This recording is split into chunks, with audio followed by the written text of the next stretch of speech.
Good morning everyone, and welcome to the video lecture 3 on sequencing.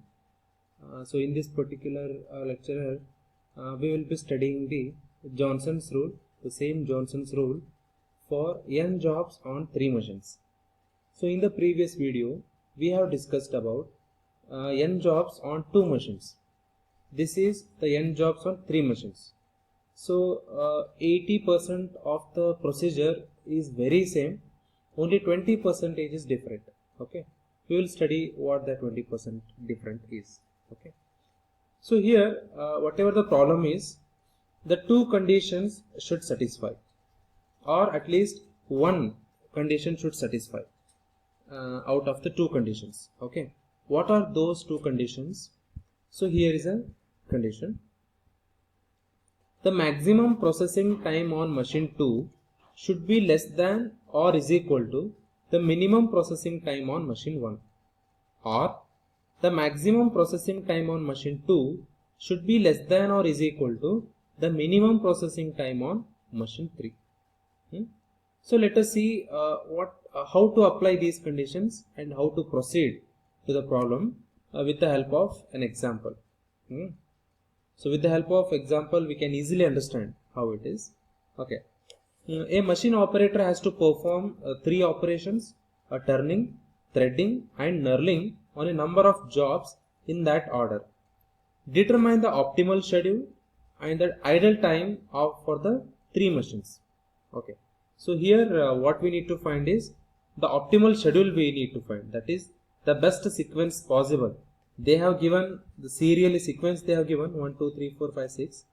We need to identify what is the best sequence possible, such that we can able to find the total minimum time to complete all the jobs on 3 different machines. So here is the first condition. So before going to solve the problem, we need to check this condition. If this condition satisfies, then only we have to proceed to the next. Otherwise, we have to leave it as it is. Okay. So now, the maximum processing time on machine M2. See, this is machine M2. The maximum processing time is here indicated with the help of circle. That is 8 hours. Sorry, this is in minutes. So it is 8 minutes. Fine. This should be less than or equal to the minimum processing time on machine 1. So here minimum time is what? 2. Whether 8 is less than or is equal to 2? No. 8 is greater than 2. So this condition is failed to satisfy. Okay. This condition is failed to satisfy. Or go for this one. The maximum processing time on machine 2, that is again 8 minutes, should be less than or is equal to the minimum processing time on machine 3. So here minimum is what? 8. So this is satisfied. Minimum processing time on machine 2, maximum processing time on 2 should be less than or equal to, both way possible. No, here it is equal to, both are equal. Then this condition is satisfied. If any one of these conditions should be satisfied, then only we have to proceed to the next step. Fine. So now the next step is just add machine 1 and machine 2 operating times or the processing times and make one column. Fine. Then machine 2, machine plus 3. So both these columns you just add and make only one column. Got it? So like 3 plus 8, 11, 12 plus 6, 18, 5 plus 4, 9. Like that you prepare one column. Then add second column and third column to make the another column. So now is it looking like n jobs, 2 machines, right? So the same kind of a problem we have studied in the previous lecture, no? So the same 6 jobs are there and the 2 machines are there. So consider it as a machine A and machine B and apply the same procedure to find out the best sequence possible, right? Okay. So again, let us find out the minimum time irrespective of these 2 machines. Okay. So what is the minimum time? First is 8. Okay, this is the 8. 8 is the minimum, which is the job 4 and it is on the left hand side. So take 4 on the left hand side. See, extreme left. Correct? Okay, next one.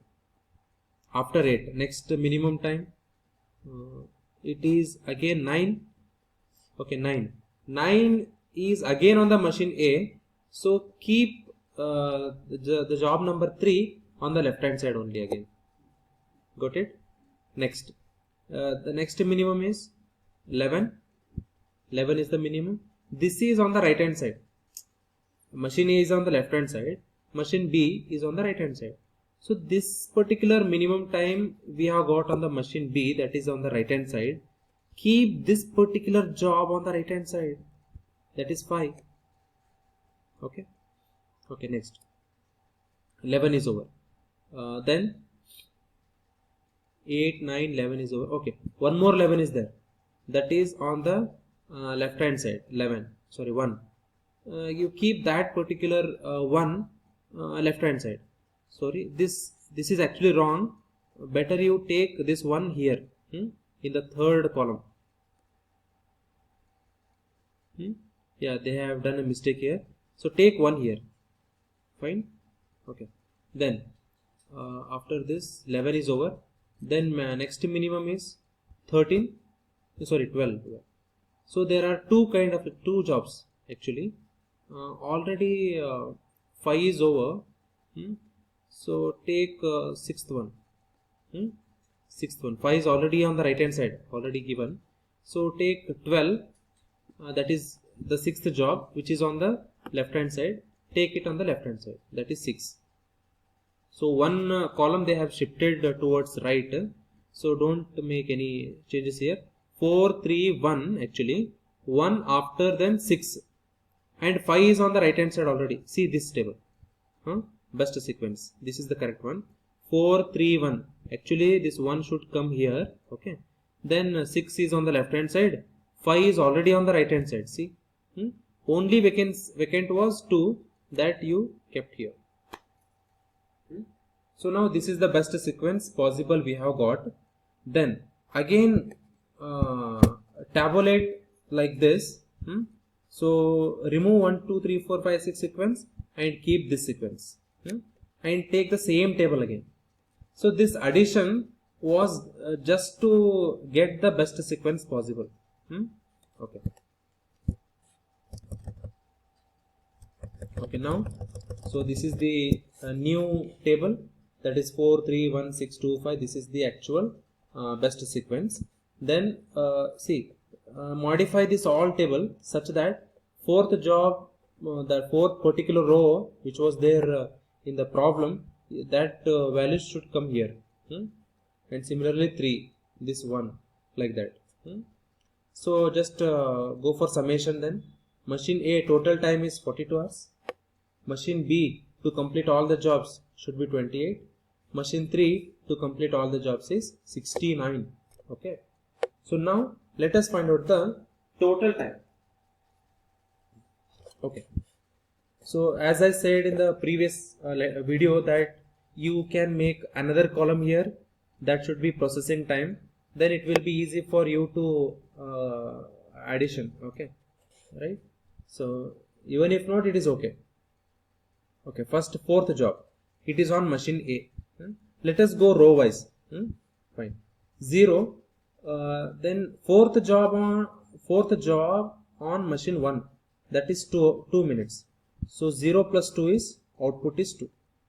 Then after completion of the job 4 on machine 1, you should take on machine 2, that is threading. So 2 it will enter. Then it will require 6 minutes. Then 2 plus 6 will be 8. 8 it will come out. Then 8 it will enter on machine 3. The same job, I am telling you. 4th job only. Let us finish 4th job completely, like previous problem. So now 8 it will enter, and 12 minutes is the knurling. Then 8 plus 12 is 20. So one row is over. Okay. Next. Row number 2, that is third job. Third job time required is 5. See, already machine A was busy up to 2 hours. So same 2 hours you take here. Entry time is 2 hours plus 5, it is 7. Sorry, 2 plus 5 is 7. Then 7 and 8, which is greater? It is 8. You cannot take 7 here because at the 7th hour the machine 2 was busy in processing the job 4. The 4th job was on machine 2 at that particular time, that is 7th hour. So you cannot take 7 here. So that's why I told you 7 and 8, which is greater, that you keep it here. It means that this machine A was idle for 1 hour, right? Okay, now 8 plus 4, 12. 12 you cannot take 12 here because at the 12th hour machine 3 was busy in processing the job 4 again. That's why you take 20. 20 it will come out and 20 you take here. Then 9 minutes is required for this particular job. So 20 plus 9 is 29. Like this, go on performing the same thing. So 7 here, 7 it will come here. Actually this is 7. 7 and this is 3. They have done a mistake here. This is 7 plus 3, that is 10. This is correct. And you cannot take 10 here. This should be greater. So 12 you take here plus 8 minutes of time. See here, 12 plus 8, 20. Then 20 you cannot take here because at the 20th hour this machine was busy in performing the third job. So take greater one, 29 plus 13, it is 42. So like this you solve the next 3 rows and perform this calculation. Okay. So once you get the total elapsed time, you need to find out the idle time for each of the machines, that is machine 1, 2, 3. And even you can see the explanation of the steps they have given. You just take the screenshot and you can refer. Right. Okay, now anyway we have found out the addition of all the processing time on machine 1.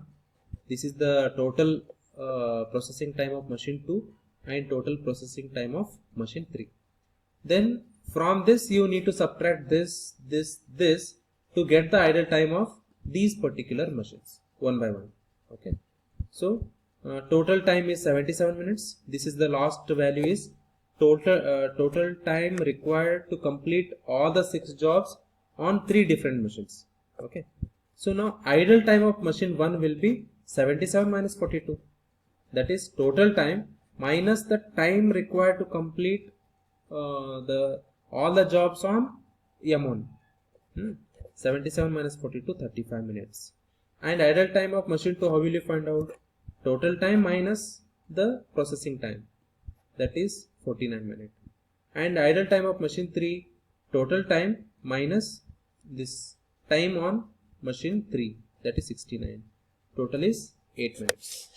So this is how you can perform the by applying the Johnson's algorithm to find out the best sequence possible, the total minimum elapsed time to complete all the jobs on particular machines, and the idle time of all the machines. Okay. You take this question as an assignment and complete it. The second problem, you just take the screenshot of this. Okay. And here the sequence is already they have done. You need to find the total time possible and the idle time of each machines. Okay. Thank you.